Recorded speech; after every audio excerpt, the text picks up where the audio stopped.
Kiçik bir rəvayət var. Bir dəfə üç qardaş bir quyunun içində oturan xoşbəxtliyi görürlər. Birincisi yaxınlaşıb ondan var-dövlət istəyir, istədiyini alır. İkinci qardaş yaxınlaşıb gözəl həyat yoldaşı istəyir, o da istədiyini alır. Üçüncüsü quyunun kənarına əyilir. Xoşbəxtlik ondan soruşur, sənə nə lazımdır? O da cavab verir, bəs sənə nə lazımdır? Xoşbəxtlik deyir, qardaş, məni buradan çıxart. Üçüncü qardaş əlini uzadıb xoşbəxtliyi quyudan çıxarır və dönüb gedir. Xoşbəxtlik də onun arxasınca gəlir. Bu gözəl bir hekayədir.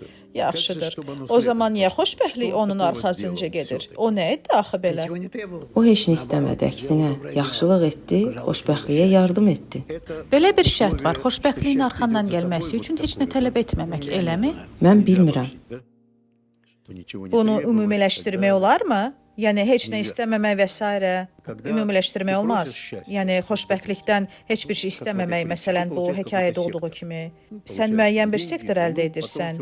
Məsələn, pul, həyat yoldaşı və ya başqa bir şey ala bilərsən.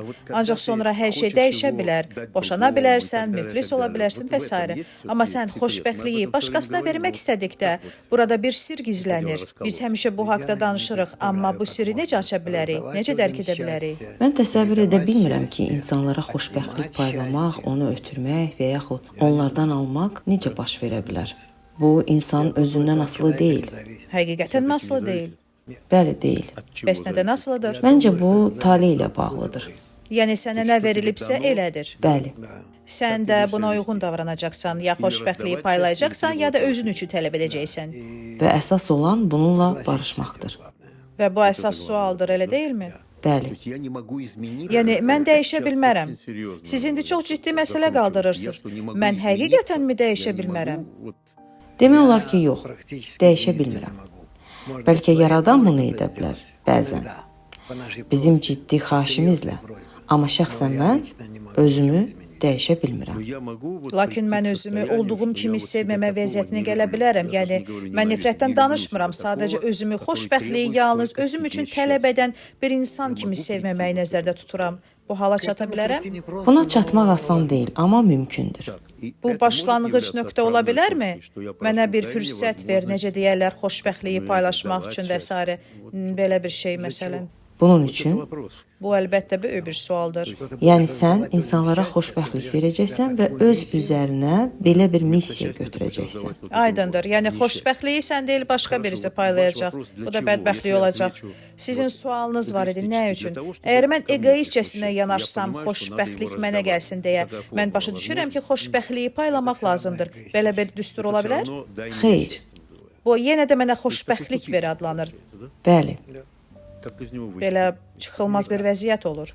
bəli, Bundan necə çıxmaq olar? heç cür.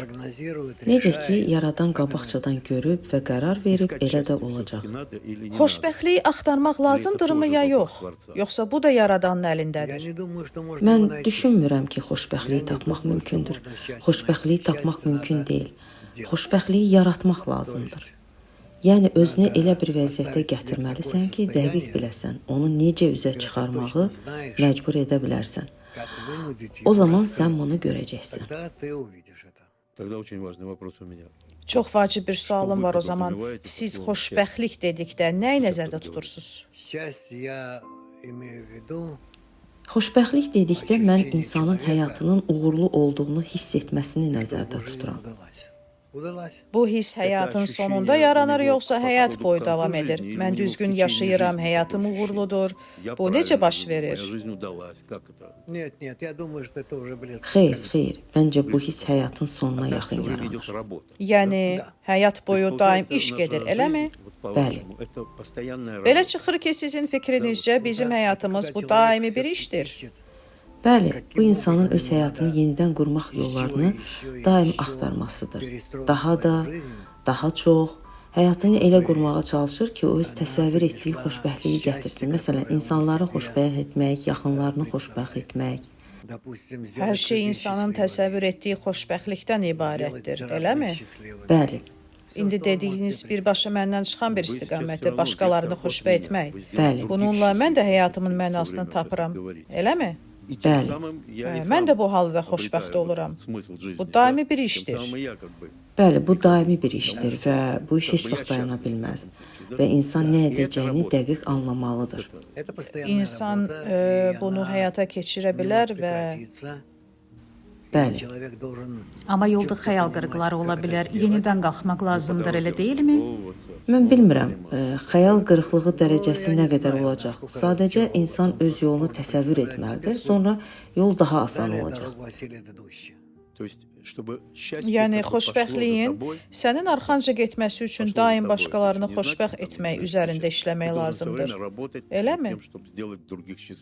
Bəli. Bu asan iş deyil, belə başa düşürəm. Amma vacib deyil ki, bu asan olmasın. Axı həyatda nə asandır ki? Həyatda heç nə asan deyil. Bu yol deməkdir, eləmi? Bəli, bu yoldur. Yaxşı, biz nur yolu və qaranlıq yolu haqqında danışanda nə nəzərdə tuturuq? Nur yolu odur ki, sən insanlara nur gətirirsən. Qaranlıq yolu isə sən bunu edə bilməməkdir. Edə bilməmək yoxsa istəməmək? Mən düşünürəm ki, edə bilməmək və istəməmək bunlar eyni şeydir.